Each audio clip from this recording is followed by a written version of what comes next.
Welcome to the You on the Camino de Santiago podcast. This podcast is for and about first-time pilgrims walking the pilgrimage routes in Spain, France, and Portugal. With your host, guide and longtime pilgrim, Nancy Reynolds of the Camino Experience.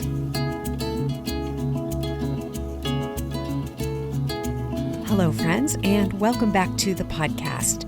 This is Nancy, back with another pilgrim conversation, this time with Pilgrim Paul, who has fully embraced his love of all things Camino. What do I mean by that? Paul has what he describes as an extreme connection to the Camino, and he would be back on one of the routes every year if he could. Paul talks about the Camino in such glowing terms, yet still, he met people on the trail who didn't love the Camino or their experiences as much as he loved his. Paul reminds me that so much of the Camino experience is what we bring to it. Our attitudes, our mindset, the tone we set as we make our way across Spain or Portugal.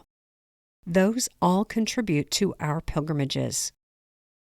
I tend to shy away from absolutes when I'm talking about the Camino because I have seen and have had so many diverse experiences over the years. I've seen people love it, and I've seen people hate it. I've seen people bored out of their minds, angry, cranky, entitled, over it, and joy-filled, elated, peaceful, reverent and awed, humbled, and pushed to their very limits. What I love the most in all of that is the courage people have to explore what's possible when we simply show up and see what the Camino and the experience have for us. Paul found his passion in the Camino in the simplicity of pilgrim life. Maybe you have too, or maybe you will when your time comes to walk the Camino. This pilgrimage has so many gifts to give. It almost boggles my mind how poignant and profound the experiences are, how potentially life-changing the Camino can be. We put so much time and attention into getting ready for this journey. We put so much into walking our chosen route. It makes sense to me that we spend an equal amount of effort bringing the Camino experience home. Last week, I shared with you the new pilgrim community we're building, La Terraza. La Terraza is an online community where we can gather together in the spirit of the Camino with people who get it, people who understand what it means to walk the Camino and the deep impact it has on you. My guest today, Paul, is one of the 20 or so founding members of the La Terraza community, and he shared with me that the night he joined, he spent nearly 3 hours exploring and discovering what's in there without realizing that much time was flying by. Here's what he said. I'm absolutely loving the La Terraza platform. I've already felt the friendly welcome from the other pilgrims who are already signed up. Several of them, he said, have reached out with feedback on my comments and posts. And then in all caps, he writes, this is exactly what I was missing. When I read that, I thought, you, my listeners, may be wondering what's in there in La Terraza and what could capture someone's attention for that much time.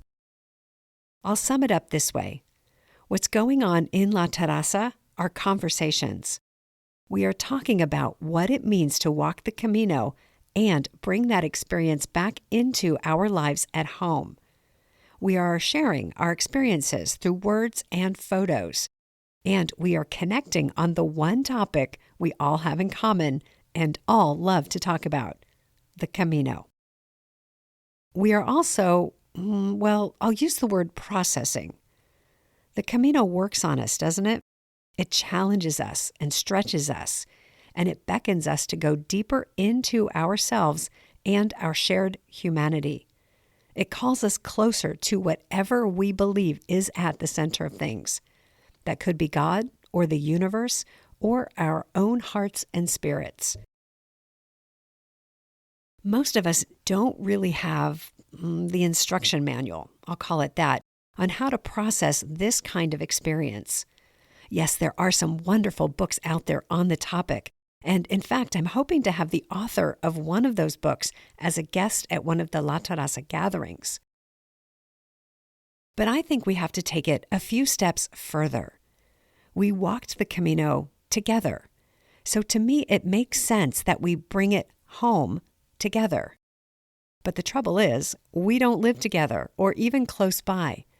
So we have to gather online. Online gatherings will be a key feature of La Terraza, and my dream is that eventually we will be able to gather together in person at regular local meetups and perhaps even an annual retreat. In the meantime, I'm creating an online course for the members of La Terraza to support you in bringing home your Camino experience. If you like this podcast, you are going to love this online course. It walks you through how to process the Camino experience, how to find the deeper lessons, how to tell your story in a meaningful way, and how to bring it into your daily life. And here's the win. When you take this course in community, when you get to chat with other pilgrims about what you are unpacking and learning, you truly keep the magic and the spirit of the Camino alive. Here's what Paul says about this online course. I've only just scratched the surface of the Bringing the Camino Home course, but what I've seen so far is making me want to spend another 3 hours on it tonight. I'm amazed at your ability to capture just exactly the sentiments that I've been feeling, and your advice is spot on.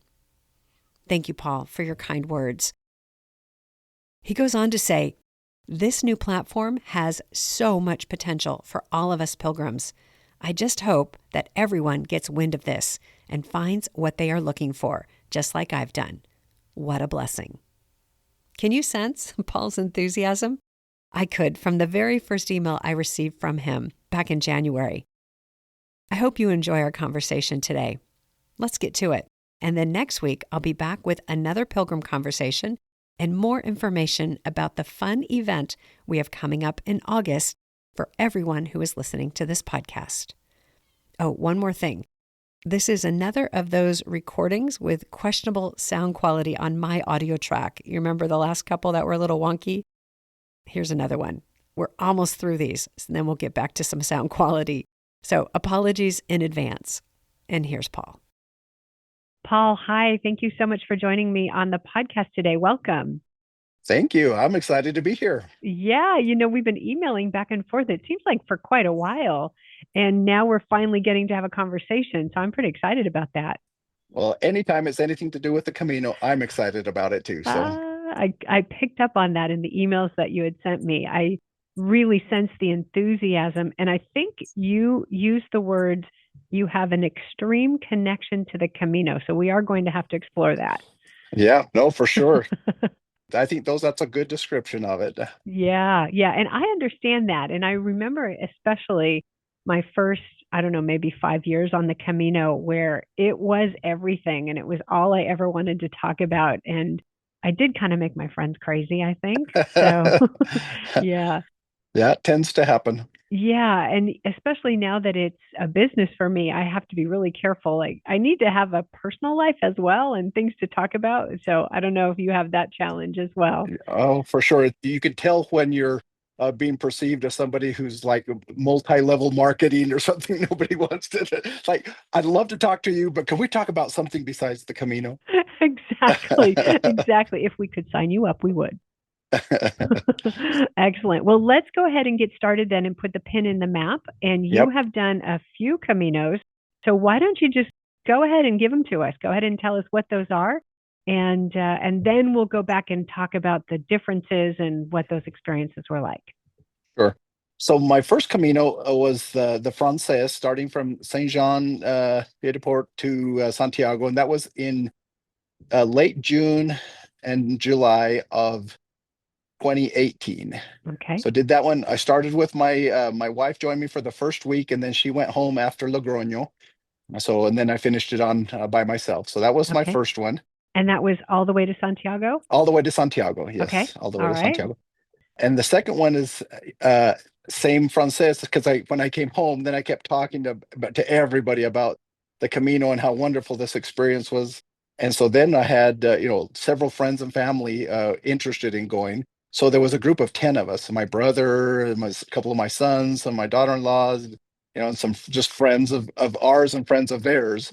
We all got together and we went in 2022.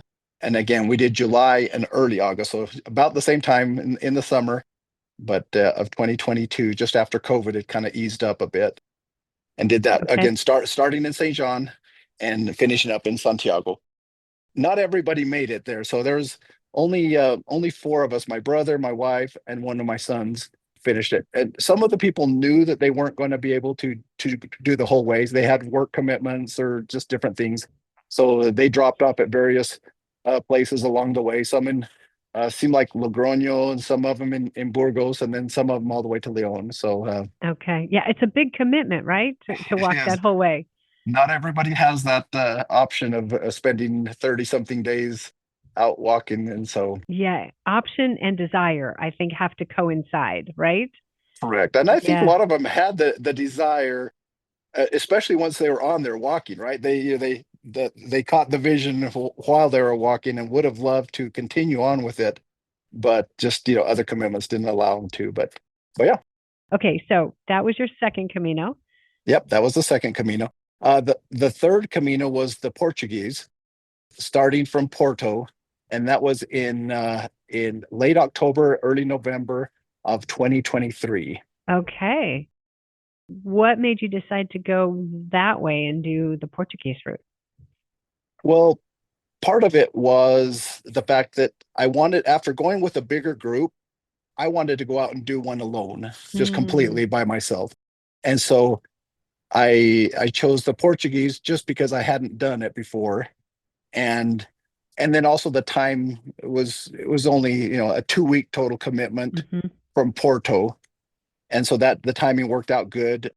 I started on the coastal route on the Portuguese, but then after a day of walking, because there was big rainstorms coming in, and the wind was howling and blowing, and that sand on the walking on the, everybody loves walking on the beach. Yeah, that would be awesome. But when the sand is blowing and whipping that into your face, it wasn't so fun right along the coast. No, that would not be. So I transferred inland to the central route and finished up on the central route, and added on the little, what they call the spiritual variant, Uh-huh. towards the end. And that was really nice. I love that spiritual variant of the Portuguese route. Okay. But one thing about that Portuguese, my experience there on the Portuguese, is that it rained on me every single day. Every single day it rained on me. Every day. Every day. Every day. And so not all day, right? Because it wouldn't rain all day, but every day we got some rain. And so we were in ponchos, raincoats every day, and walking in wet shoes every day. But Oh, um, but it worked. It was actually one of my better experiences from a memory standpoint. So okay. We have to talk about that. Why was that such a good memory? What? Why? That doesn't seem like it would be a lot of fun. there was real difficulties there. But I think sometimes, I don't know if you're a camper, but as a kid going camping, the things that I remember most about going camping were the ones where you froze at night, or where, some big mishap happened. Hmm. It creates the stronger memories for some reason. Hmm. And I think part of it was that. Part of it was we just met some just amazing people, and we just really bonded, and had a really strong Camino family, Mm-hmm. that we all pretty much stayed together after we met at the end of the first day, and we stayed together the whole way. We just, had similar paces. We didn't walk together every day. Sometimes we would walk for maybe an hour together, and then we would separate and go our separate ways, but we always kind of chose to stay at similar places and ended up, just being together a lot. So the personal relationships, I think, is really what made that one the better experience. But yeah. Isn't that something? Yeah, we go into the Camino with these ideas of what it's going to be like based on the YouTube videos that we've watched, right? Or the movies we've seen. I'm not sure how many YouTube videos show nonstop rain for 2 weeks, Oh yeah. right? They No, it just was. don't it's not a good brochure, so they don't put it in there. Yeah. Well, but I did learn something. I got a better raincoat. I got one of those that has the one that covers your backpack that they Uh-huh. sell. I think it's Altus or something. Yes. But and I loved that raincoat. I still have that one because I went with just a really lightweight poncho, Mm-mm. and with the wind and everything, that was Mm-mm. just wasn't cutting it. So No, no, we have to adapt. Yeah. yeah, for So this sure. this one was October, November. Right. What made you go in the summer for those first two on the Frances? Part of it was I was still working back then. I've Okay, since retired, but I was great. working, and our summers we imported frozen produce out of Mexico and South America, and Ah, during the summers it got really slow, and so I was taking more time off during the summers mm, back then because the work was really slow. So it was really just a work related okay. issue. With the first Camino, we had amazing weather.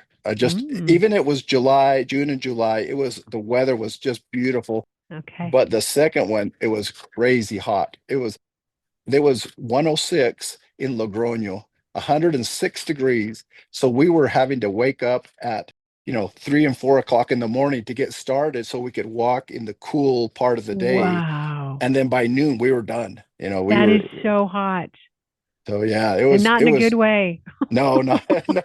I remember we went in Logroño. We went to a movie just so we could find a place with air conditioning.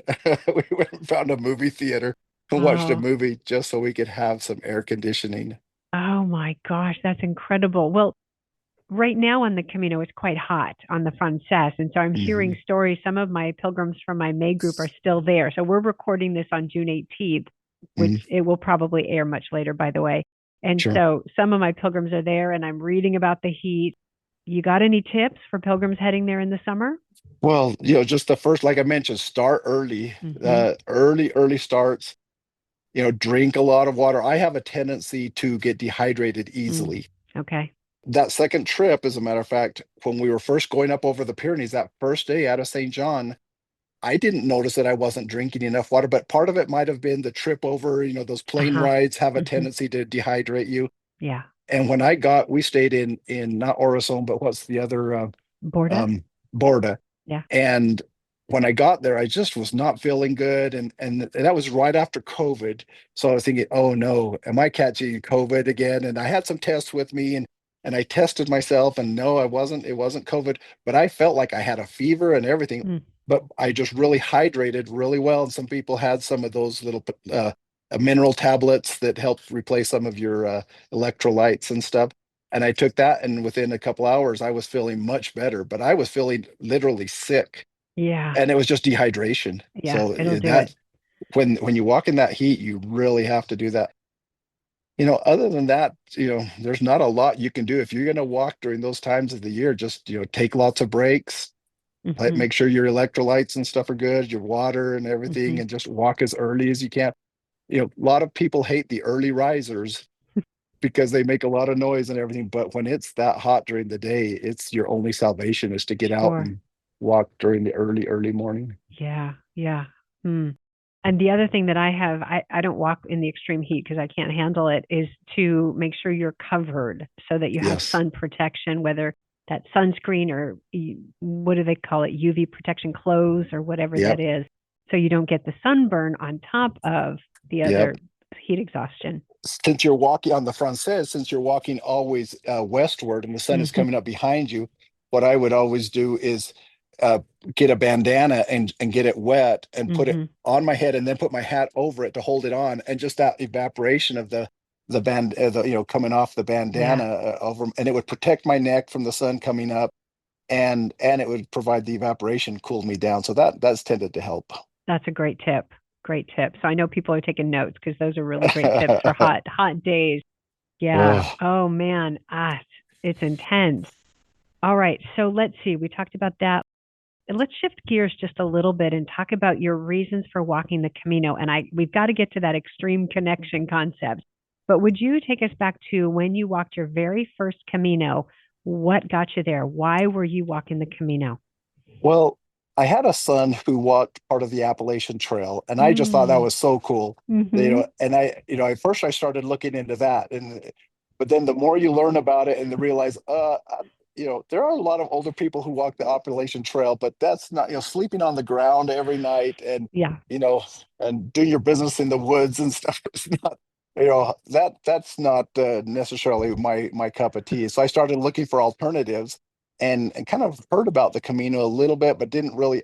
I really thought it was this strong, only religious Mm. thing, and so I didn't really look at it too much at the first. But then, like so many people, watched the movie The Way, and kind of realized, oh, that actually looks really cool. That's just what I'm looking for, and so I just gave it a try. And so it really was more just kind of a sense of adventure that I Mm. was looking for. I am a religious person. I'm not Catholic, but I am Christian, and so that part of it was interesting to me, but not definitely not a driving, motivating factor. And then I would say my first day out on the Camino, you know, you feel the spirit of the Camino out there, and I was hooked. Do you know what's his name? Reverend Brown. He's up from northwest. Sandy Brown. I've never met him, but I know of him. You've heard of me, right? Yes. Guide books and stuff. But Yeah. I had hurt my knee on that first day up over the Pyrenees. Come to find out, it wasn't my knee, but it was an IT band causing pain on the outside of my knee. But my knee was hurting, and he just pulled out a knee brace and said, "Here, try this. This might help you." And I didn't know him from Adam, and it was just another straight at that point a stranger. I didn't really understand the pilgrim The mentality yet. ethos. Yeah, Yeah. but on day one of my first thing out, here's this stranger giving me a knee brace, and another person that I met from Japan came over that evening and said, "Here's some ointment that you can put on that helps, the tired muscles and things like that." So it just everybody was just so giving and so helpful. Yeah. Well, it's such bizarre behavior, though, isn't it? It seems so strange. I'm sorry. Why are you giving me your things? Yeah. You don't see that anywhere out there but on Camino. You go to vacation someplace and nobody just comes up and starts helping you. Yeah. But the Camino is just different like that. And so it grabbed me real quick, and Mm. I started learning that this is not an ordinary, this isn't just an adventure. This is something different.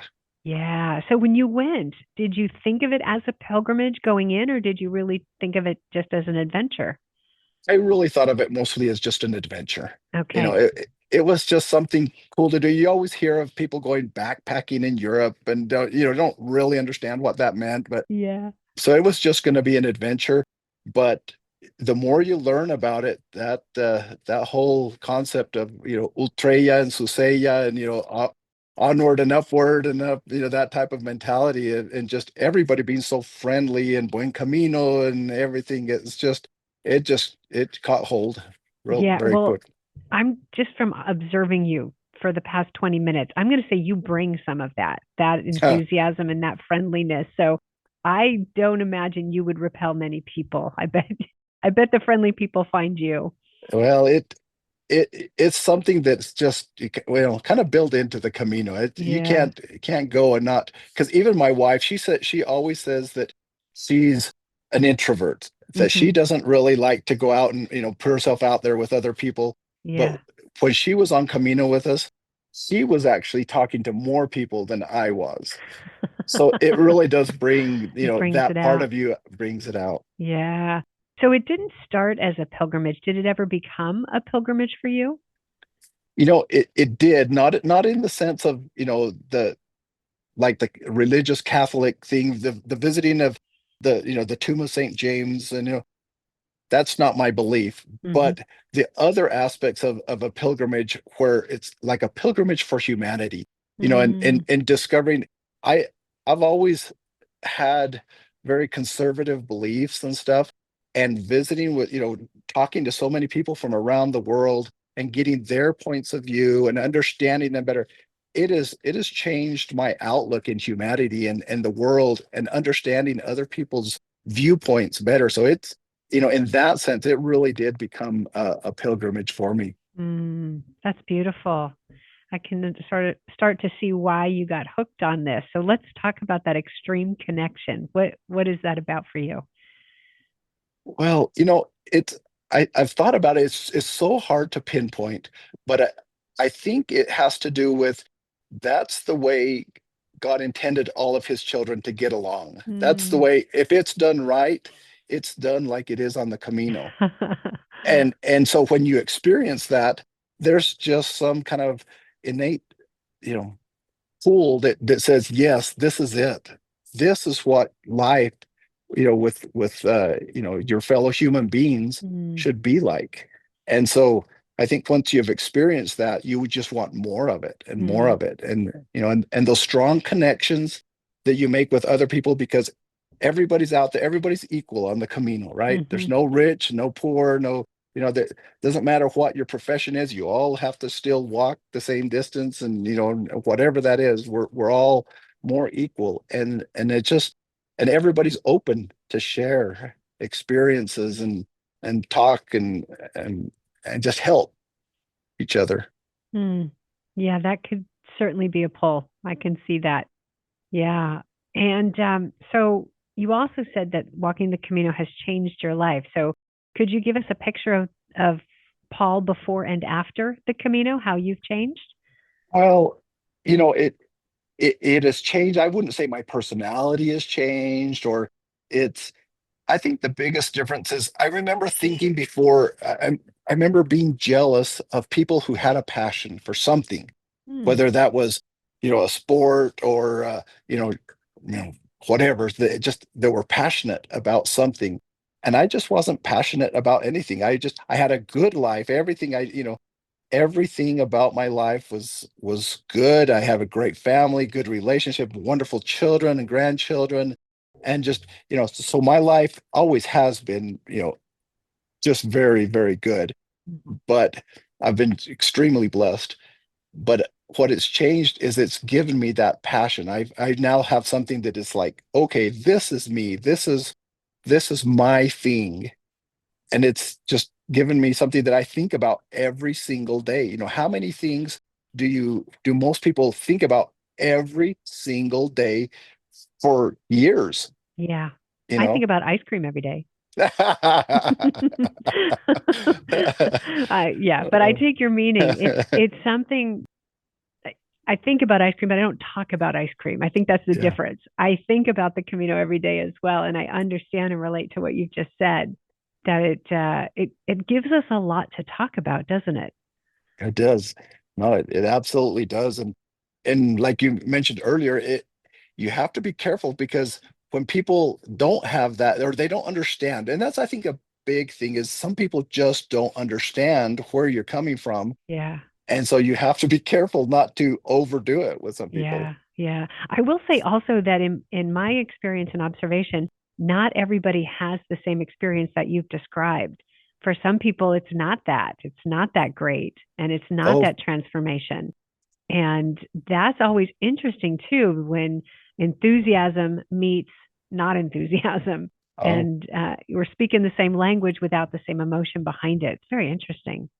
for sure. I remember on my first Camino, coming up behind overtaking a lady that was walking just slow with her head hung down, and Mm, just, I don't think she was actually crying at that moment, but she was just, and I said, hello, buen Camino. And, she just looked up at me and gave me this, strange look. And I said, are you okay? And she said, no, I'm mm, hating this. This is not what I thought it was going to be. She was all excited about it, and hmm and it just was not the experience that she was expecting. And I said, oh, I'm sorry, is there something I can do to help or anything? And she's like, no, I'm catching a bus at the next town, and I'm flying home. I'm this is not what I wanted. And I Oh, just remember feeling so bad for her yeah. that she wasn't having that experience that I was having. Yeah. Where did you meet her? How far on into the trail? No, it was probably only about 10 days in, so Yeah. she made it a good week or so out, but it just was not having, and I think part of it was physical things, but part of it she Yeah. was missing her family and just, Yeah. everybody has different, it comes from a different place, right? That's And right. so That's right. We all bring a different perspective. And some people love it, some people don't. And the thing that intrigues me, you said that in your emails that you stayed in albergues, and mhm, those aren't for everyone. And I right. remember my first couple of Caminos when I had a budget for albergues, and I didn't like it. I couldn't. I'm Yeah. very private and very introverted in my private time, and but I stuck with it. Yeah. So tell us about your albergue experiences. What is that in your Camino world? It took a while to get used to the closeness with everyone, and men and women together and everything, it took a minute or a few days to kind of get into that thing. And after a while, the lack of privacy just didn't bother me anymore. Mm. But what I found was that in the albergues is kind of like the heart of the Camino, what's going on, because everybody's finally there together. You're not out on a trail where you might be seeing, two or three or a half a dozen, different pilgrims walking alongside you on the trail, but in the evening, everybody is there together. And sure, you might go to dinner with, even if you're staying in a hotel or something, you might go to dinner with different people. And maybe, some people might go out for drinks afterwards. But when you come back to the albergue, there's just that sense of community that's there, and everybody's commiserating about, how tired they are, or where they came from, or just, the different things. And so I just felt like it was more the heart of what was going on there. And I'm probably one of the culprits of the snoring. And so You're the one. I'm the one, yeah, unfortunately. But I did learn that those silicone earplugs, not just the little foam ones, but the silicone earplugs that you can just put in and mold it, just shut everything. All Everything. the noise just completely goes away for me with those. But I just love that sense of community in the albergues. I would stay in either a private room or a hotel occasionally, especially when I was with my wife. She agreed to do the whole thing with me on the second Camino if we would stay occasionally in either a private room or a hotel, so that she could have her privacy occasionally. So, and I love those. It was really nice there, but I just like the sense of community, Hmm. and especially the ones that have the communal dinner. Oh, that Hmm. was that was my favorite part. Everybody gets together and cooks. I am not a cook. I'm a good eater and I'm a good dishwasher, There it but is. I am not a cook. So, but I just enjoyed that, sense of community that goes along with, you know, eating together and sharing the meal and Mm. cleaning up together, and it's just, yeah, I just love the albergues. And I think I will continue to go. Now, I don't usually stay in the municipal Hmm. albergues so much. I do like to have at least some Wi-Fi in the evenings, or some some of the basic things, but Creature comforts, huh? a few, but I do love the albergues. So let me ask you a question because this may register for you, it may not. This was always sort of a delineating factor for me. If I walked into an albergue and I knew people who I had met on the trail or had been walking with, it was okay. But if I walked into an albergue and I'm in a dorm room and I don't know anybody, then it was not a great experience for me. Did any of that happen for you?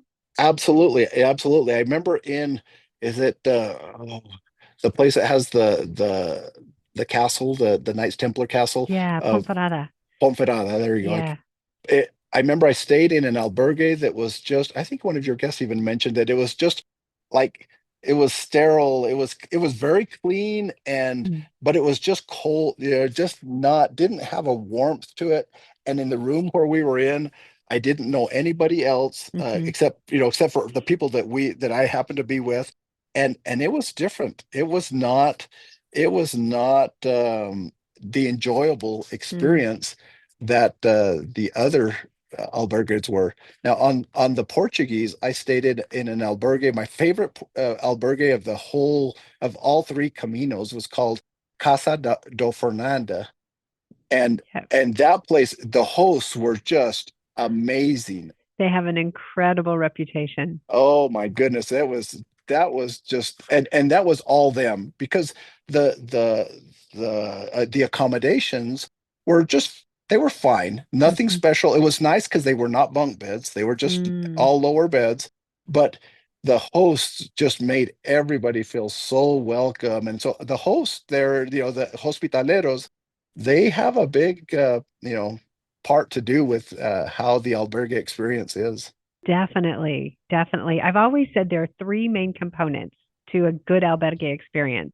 One is the facilities, Hmm. if it's a nice place, but that can be overrun if you've got a great host. So you could have Yeah. mediocre facilities and a great host. It's going to be a great experience. You Yeah. could have stellar facilities and a not interested host, and it's going to be so Yeah. so. And then the third component is who you're with, your Yeah. people or not your people. Yeah. So No. those are three factors that could Yeah. really, sway how your albergue experience goes. No, for sure. I think you're exactly right on that. And so, yeah, no, that's a good point. Yeah. So you also said that you carried your backpack the whole way. You did not use luggage transport.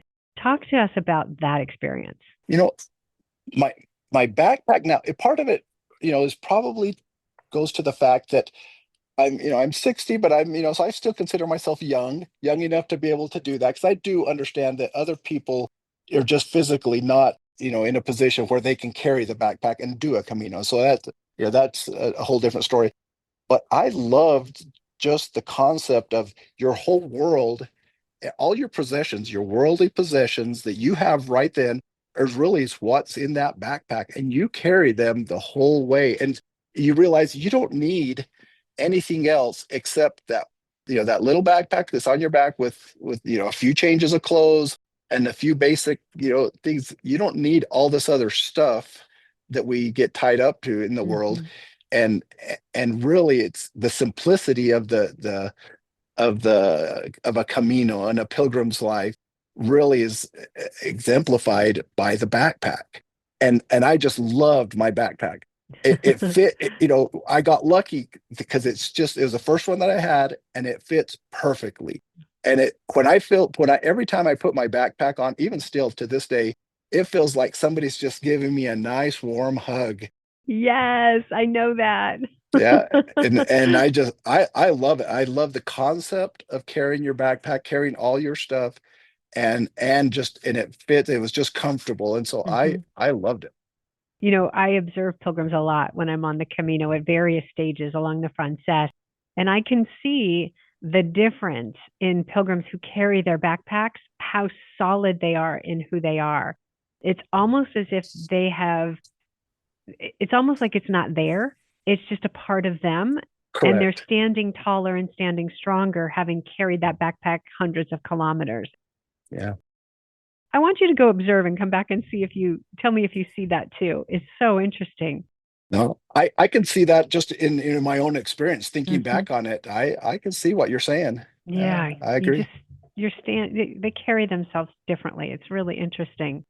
So here's a question about the backpack. I remember when I first started carrying a back, doing the Camino, I carried my backpack the first 7 years.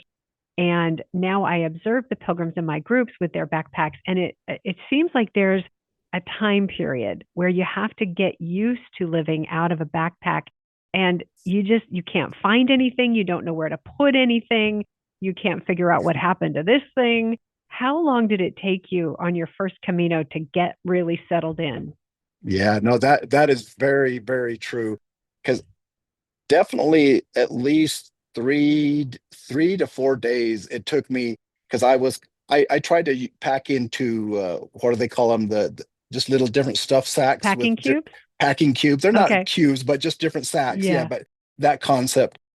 But even then I knew that my electronics, for say, was in a green thing, but oh, for the life of me, the first few days I could not find it. It was always in the wrong place. And I understood the concepts of put the things at the top of your pack that you think you might need, like a rain jacket or whatever.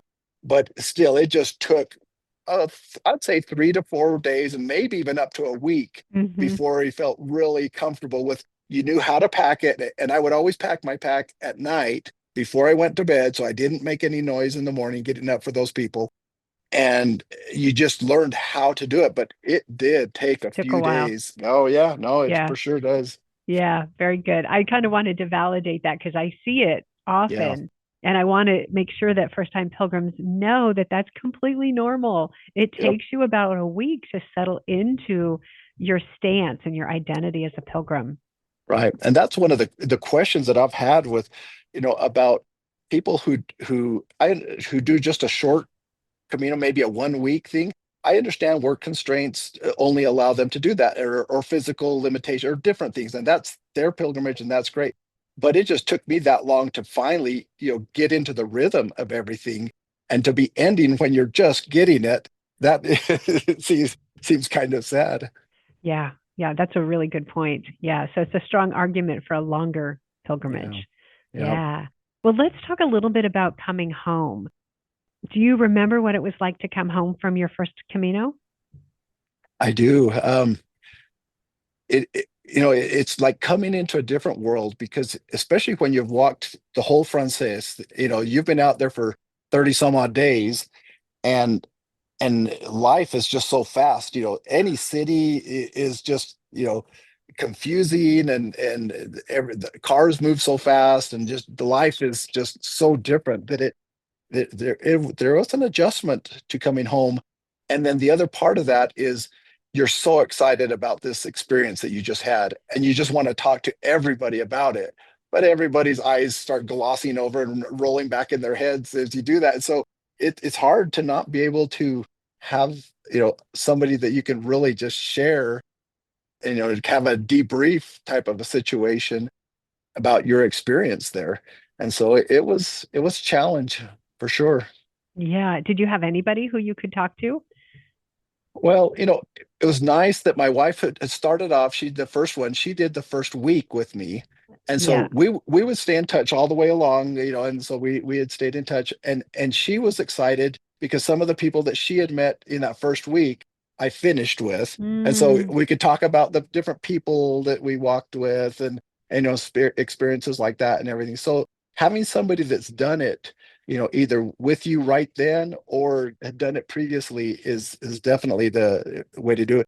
And then when I got home, it's when I discovered our local chapter of the American Pilgrims on the Camino there in San Antonio, and it was really nice because that chapter had kind of closed down for a while. It wasn't oh, active, but they some people just activated. The timing was just right, and so they started that up just as I was coming home, and so we were able to get together and do that, and then through that we had like what they called a Camino 101 hmm, classes, where they would go in and tell new prospective pilgrims what to expect and answer questions.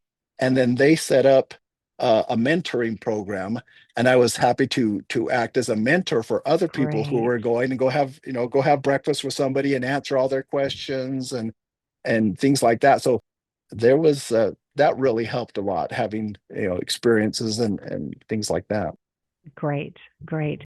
And how is it now when you come home? So you've gone on three so far. What's it like now when you come home? How's the adjustment period? Well, you kind of know what to expect, so Hmm. that helps, right? But there's still that same excitement. You come home, and it's still kind of a letdown, right? When you're not out there walking, you're not having the same experiences day to day. So there is a process. It does take a little bit more adjustment, but it's at least you know what to expect. Hmm. That gets easier. Yeah, good. Very good. I have had that same experience. And I also, every time it gets me, every time I'm like, Yeah. what am I supposed to be doing? I don't want to be doing it. I want to be walking. What am I doing? Yeah, yeah. I think I was remembering last June, I came back early June last year. I don't think I did anything productive in the whole month of June. I showed up at the office and sat on the couch. That was Yeah. it. It was all I could muster because I wanted to be on the trail. That's right. We all wish we were back there all the time. Yeah, yeah. Now, if you could be, if circumstances allowed you to be, what would be your full-time Camino plan if you could? Oh, I would walk every year if I could. I would have it be at least, I think that itch would be scratched for me if I could walk once a year. Okay. It was interesting on the Portuguese Camino that I walked. I met a German pilgrim, I think Rainer or was his name, and he was what I guess I would call a professional pilgrim. He actually lived on the Camino. He Hmm. got his pension check every month, and he would work as hospitaleros, as often as he could to kind of for his room and board. But when he couldn't work as a hospitalero, he would just walk and everything. And he had been walking since 2006 permanently. Now that's extreme. I wouldn't want to do that because you still have family and Yeah. different things that you need to come home for. Yeah. But I would definitely walk once a year. Okay. Okay. Any chance that that could become a reality for you? No, Oh. unfortunately, you still have family obligations and family is always first, right? So Yeah. no matter what you want to do, family always comes first. And so, yeah, once a year, I don't think maybe once every 2 or 3 years. Okay. Well, Yeah, that's about what you got going on right now, right? that's Because you've right. got That's what. another one coming up. What are your plans for your next Camino? Well, I'm planning. We'll see if it works. But I was born and raised in Mexico, in Hmm. northern Mexico, and in a very small community. And my high school's graduating class was only 32 people. And so I am trying to get them together to go walk the Camino in 2027. I think it's kind of what we're shooting for, Okay. Octoberish of 2027. And so far of the 32 classmates, a good dozen or 15 of them have expressed interest, and I think some of them, real significant interest. So I'm hoping that will work. Now, I don't know if they'll have the time or inclination to do the a full like Frances or anything, but so it might Yeah. be a shorter 10-15 day experience. But yeah, that's what I'm shooting for. Well, with you leading that and your enthusiasm and your experience, you're going to provide a wonderful experience for them. Wow.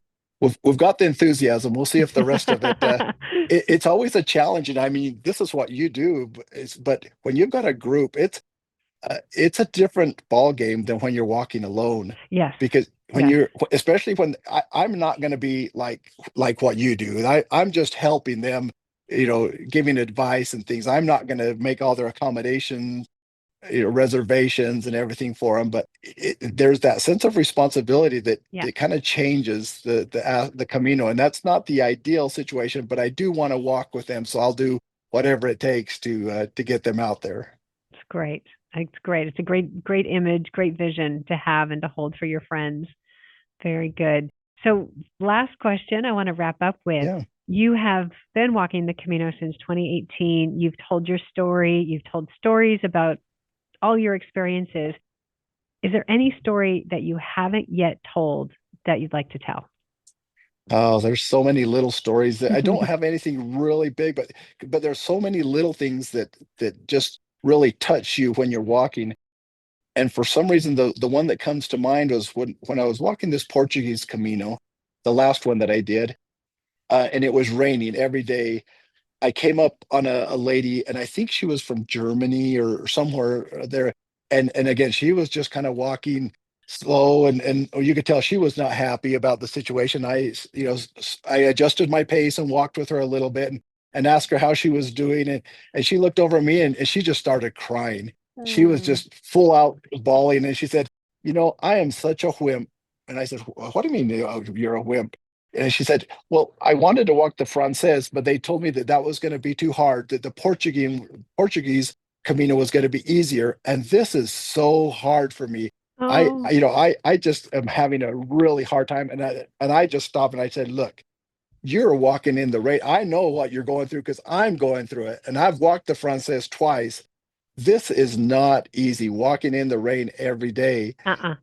and she stopped and looked at me and she's like, really? So you think this is harder than what your experience was on the Frances? And I just tried to explain to her that every Camino is different, and you Yeah, can't let anybody tell you that what you're living and you're doing right then is any easier than than anything else. And so it's kind of like in our lives, we all are in different places, and hmm, we all have different backgrounds and different stories, different luggage that we carry, baggage that we carry. yeah, And you know each one of us, we're just walking our own path in life. And so no matter what that is, we need to give ourselves a break, and absolutely. not be thinking that, we're doing the easy thing and it's so hard for us, Mm, and, hey, don't worry what other people say. You walk your own Camino, your own path, and just do the best you can with what you have. great advice. Any other advice you have for first-time pilgrims? There's so much out there that, but li- listen to Nancy's podcast. Those first podcasts, those first few series in your season one. Yeah, I don't know how many there are, but episodes one, two, three, four, five. Hmm. For the first dozen, the first season, Yeah, those are so good for first time. I've gone back and listened to them, and there is so much good advice. So really, for first time or people or future walkers, listen to those first podcasts. There is a ton of great information there. excellent. Thank you for that. I appreciate it. All right. Well, Paul, I look forward to staying in touch and hearing about your next Camino adventure. Maybe it'll be sooner than 2027. We'll have to see. I would love But it. yeah, yeah. But thank you so much for joining me today. I'm really glad we had this chance to chat. Thank you, and buen camino. Buen Camino to you, Paul. Bye bye. Bye bye.